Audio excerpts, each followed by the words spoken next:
Subscribe करें मेरा channel Vu student cell और बेल आइकॉन पे क्लिक करें ताकि मेरे आने वाले लेटेस्ट वीडियोस के नोटिफिकेशंस आप लोगों को मिलते रहें। अस्सलाम वालेकुम student, welcome to VU student cell. बहुत माजरत के साथ मेरा कुछ जो है ना गले का प्रॉब्लम था, जिसलिए मैं वीडियोस जो है ना वो रिकॉर्ड नहीं कर सका। अभी भी मेरी तबीयत ठीक नहीं है, लेकिन चूँकि आप लोगों का डिज़ाइन डॉक्यूमेंट में कुछ दिन रह गए हैं, इसलिए मैंने सोचा कि बना देता हूँ ताकि स्टूडेंट अच्छे तरीके से समझ सके। इसलिए आवाज़ के लिए जो आज जो गले की सूरत हाल है मेरी, उसके लिए मैं अभी से आप लोगों से माजरत ख्वाह हूँ।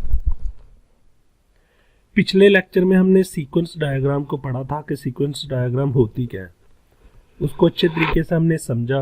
एक पूरे सिस्टम की सीक्वेंस डायग्राम हमने बना के देखी। जो वर्चुअल यूनिवर्सिटी का केस है उसकी रिक्वायरमेंट्स क्या है वो हम आज देखेंगे।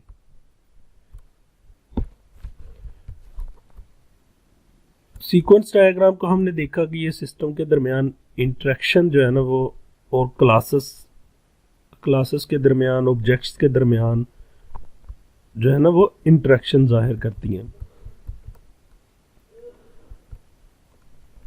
सबसे पहले हमने ईआरडी डायग्राम देखा, उसके बाद सीक्वेंस डायग्राम देखा। सीक्वेंस डायग्राम की हमने जो डेफिनेशन थी, इसकी डिटेल थी, जो प्रीवियस लेक्चर में हमने देखी। चले हम इसको आज देखेंगे कि इसमें करना क्या है। Sequence diagram to be developed using rational rules, ये एक सॉफ्टवेयर है, और any other drawing software your choice. ठीक है, किसी एक सॉफ्टवेयर से आप जो है ना बना सकते हैं।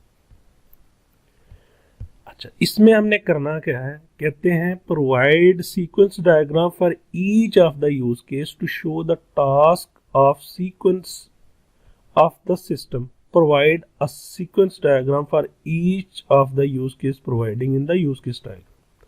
कि हमने यूज केस डायग्राम में जितने भी फंक्शन आइडेंटिफाई किए हैं, मतलब जितनी भी यूज केसेस बनाई हैं, सबसे पहला काम आप लोगों ने ये करना है कि जो आप लोगों की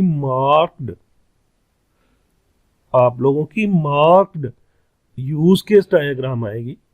मार्क्ड मैं इसलिए कह रहा हूं कि आप लोग सर को जो SRS अपनी सबमिट की हुई है, माइट भी पॉसिबल के सर आपसे कहें कि आप लोगों की जो यूज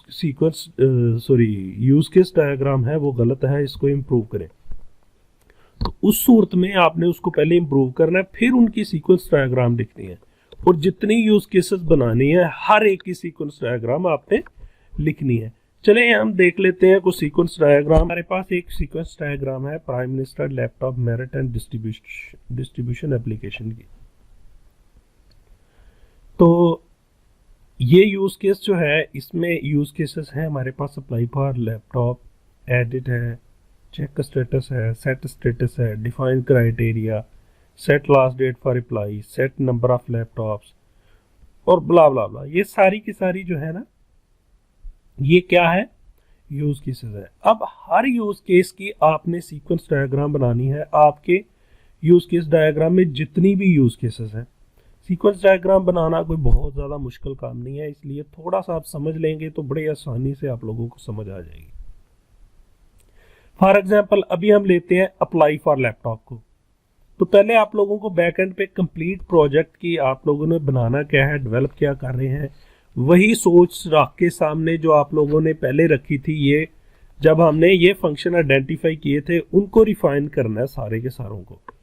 तो अब सोचना है कि ये क्या क्या कैसे हम मतलब ये टास्क जो है ना परफॉर्म करेंगे मुख्तलिफ ऑब्जेक्ट्स को यूज करते हुए। मसलन आप लोगों ने अक्सर ने लैपटॉप स्कीम के लिए अप्लाई किया, तो आप लोग क्या करते हैं, सबसे पहले कि आप जो है ना वेब ब्राउज़र ओपन करते हैं, यानी कि वेब ब्राउज़र में जाते हैं।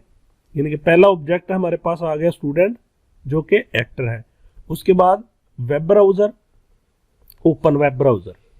ठीक है, तो उसके बाद आप क्या करते हैं कि या फिर आप वेबसाइट लिख दें, वेब ब्राउज़र को स्किप कर दें, आप लिख दें वेबसाइट। पहला ऑब्जेक्ट आ गया वेबसाइट।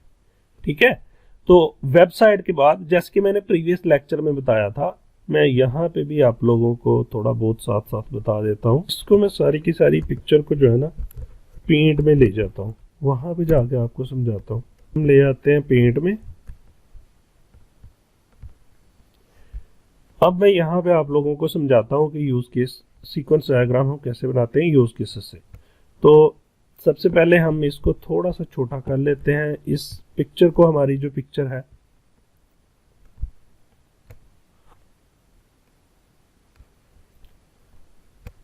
ठीक है। तो अप्लाई फॉर लैपटॉप हमारे पास पहला जो है ना वो आ गया, कुछ ज्यादा ही छोटा हो गया, चलिए रहने देते। तो यहाँ पे हमारा पहला एक्टर आ गया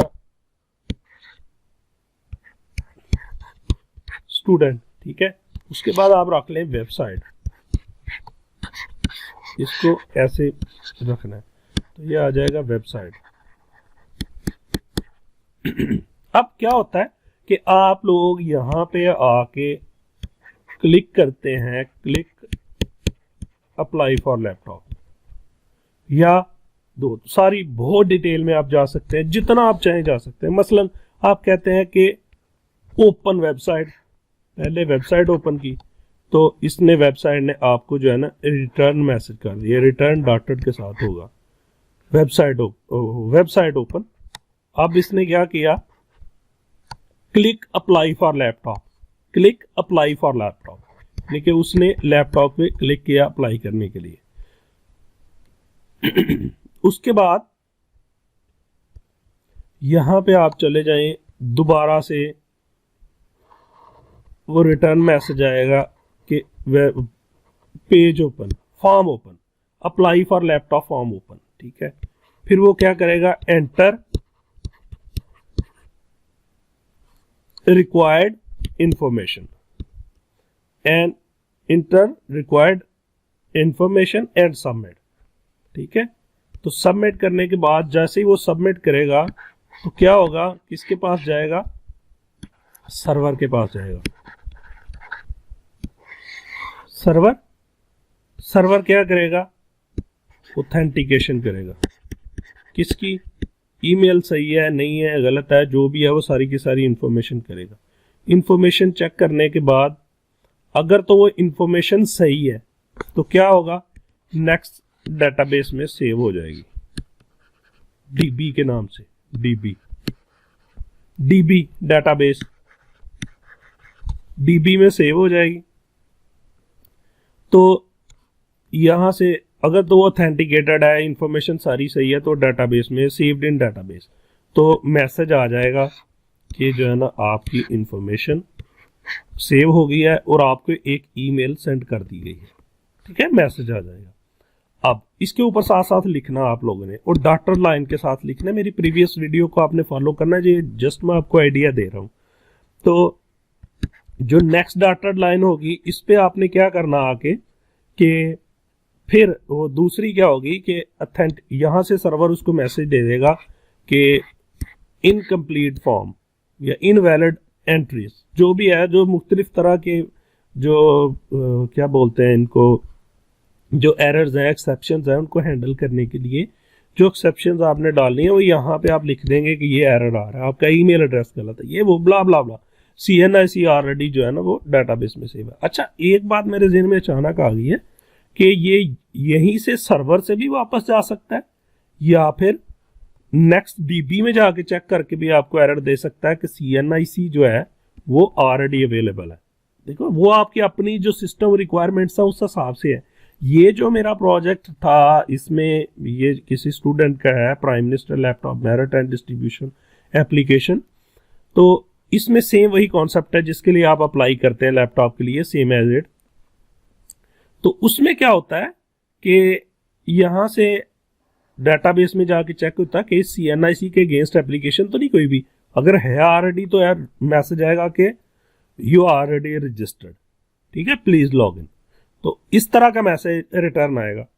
तो अदरवाइज मैंने आप लोगों को बता दिया कि किस तरह से करना है। फिर वो आ जाएगा कि सक्सेसफुली रजिस्टर्ड। इस तरह से आप लोग जो है ना अपनी सीक्वेंस डायग्राम जो है ना हर यूज केस की बनाएंगे। बाकी एक दो कम और आइडिया दे देता हूँ। इसी तरह सेम जेन में ऑब्जेक्ट बनाने हैं कि आप लोगों ने कैसे वो आगे चला गया, कोई मुश्किल काम नहीं है। अगर आप लोगों को समझ ना आए तो आप वीडियो के नीचे कमेंट करें, मैं आप लोगों को इंशाल्लाह मैक्सिमम स्टूडेंट्स जो है ना उनको बताऊंगा कि कैसे बनाना है। एक बात और ध्यान में रखें बेटा, आप सारे मुझे कह रहे होते हैं कि आप बना के दो सर, आप बना दें, आप बना दें। मेरे पास बहुत से स्टूडेंट्स हैं, मैं किस किस की बना के दूं, जो है ना इतना पॉसिबल नहीं होता कि सबकी डायग्राम्स जो है ना बना के दूं। इसलिए आप लोग जो है ना खुद से मेहनत करें। मेरा मकसद ही आप लोगों को सिखाना है, ना कि आप लोगों को चीटिंग करवाना। आप लोग सीखें, बनाएं, बना के मुझे दिखा सकते हैं। मेरा ईमेल एड्रेस सबके पास है, आप मुझे जो है ना आप मेरे ईमेल एड्रेस पे मुझे दिखा सकते हैं। जो भी है आप लोग मुझे ईमेल करें और मुझे दिखाएं कि सर हमने कर दिया। ईमेल आप चेक कर लें। मेरा ईमेल एड्रेस है azhar.sagar7@gmail.com। मेरा व्हाट्सएप नंबर है 0334795408। ठीक है, तो आप लोग मुझे ईमेल करें और उसके बाद आप मुझे व्हाट्सएप करके इन्फॉर्म कर सकते हैं कि सर ईमेल कर दिया, ताकि या वीडियो के नीचे कमेंट कर सकते हैं, क्योंकि सम टाइम व्हाट्सएप के भी बहुत ज़्यादा व्हाट्सएप होते हैं। तो वीडियोस तो मैं अक्सर देखता रहता हूँ ना कि वीडियो के नीचे कौन से कमेंट आए हैं, क्या फीडबैक है। तो इसलिए अगर आप कमेंट करेंगे तो वो जल्दी इंटरटेन हो सकेगी आपकी क्वेरी। तो इस तरह से आप लोगों ने हर यूज केस की सीक्वेंस डायग्राम बनानी है। आप एक सीक्वेंस डायग्राम अगर आपको बनाना आ जाती है तो बाकी आप लोगों के लिए बहुत आसान हो जाएगा। आप लोग कोई एक सीक्वेंस डायग्राम पहले बनाएं, बना के मुझे दिखाएं। अगर तो आप लोगों का पैटर्न ठीक हुआ, समझ आ गई है, तो मैं बता दूंगा कि आप ठीक है। तो आप उस तरह से जो है ना फिर अपनी सीक्वेंस डायग्राम जो है वो बनाना शुरू कर दीजिएगा। बहुत आसान है, कोई मसला नहीं है। आप लोग कोशिश करें, बनाएं, वो सारी के सारी सीक्वेंस डायग्राम जो है इंशाअल्लाह रहमान बन जाएंगी। मैं एक और लेक्चर इस पे बनाऊंगा सीक्वेंस डायग्राम पे, ताकि आप लोगों को अच्छे तरीके से समझ आ सके। Thank you for watching. Allah Hafiz.